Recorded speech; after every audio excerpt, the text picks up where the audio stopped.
Welcome to ABC campus. आज हम business law में आई कैप के ऑटम 2021 की अटेम्प्ट से एक पास्ट एग्जाम का क्वेश्चन डिस्कस करेंगे। क्वेश्चन ये है कि briefly explain 5 rules regarding performance of reciprocal promises under the provisions of the contract act 1872। तो 5 रूल्स मांगे हुए हैं और 5 मार्क्स के लिए ही डिमांड किया हुआ है। अब इसमें वैसे तो हमें स्ट्रेट फॉरवर्ड 5 रूल्स लिखने हैं, लेकिन वो क्योंकि डिफरेंट सेक्शंस के अंदर मेंशन है तो हमें रेसिप्रोकल प्रोमिसेस को ही फोकस करके उन रूल्स की बात करनी है। अब रेसिप्रोकल प्रोमिसेस क्या होते हैं? Which constitute consideration of each other, यानी एक पार्टी प्रॉमिस जो दे रही होती है उसके अगेंस्ट दूसरी पार्टी की तरफ से भी प्रॉमिस कॉन्ट्रैक्ट में हो रहा होता है।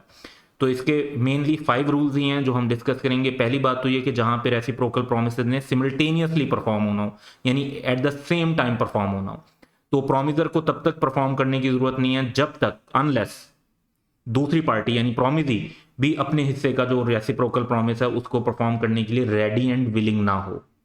अगर दूसरी पार्टी रेडी एंड विलिंग है तो फिर आपको भी परफॉर्म करना है, अगर दूसरी पार्टी रेडी एंड विलिंग नहीं है तो फिर आपको परफॉर्म करने की जरूरत नहीं है।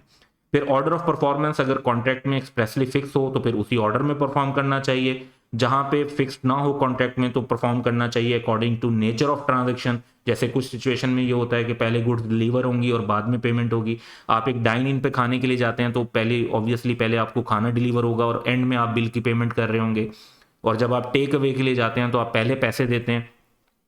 जिस तरीके से अगर आप प्री ऑर्डर कर रहे हैं तो आप पहले पैसे देते हैं और बाद में गुड्स की डिलीवरी होनी होती है।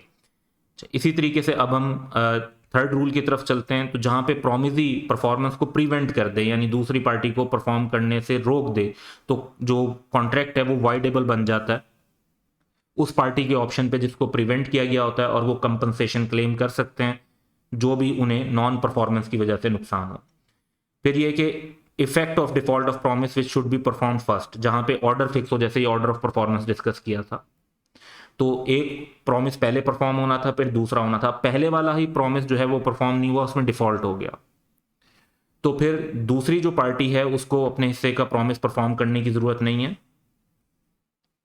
और वो पार्टी जो है दूसरी पार्टी से ना परफॉर्मेंस क्लेम कर सकेगी और बल्कि कंपनसेशन भी देनी पड़ेगी।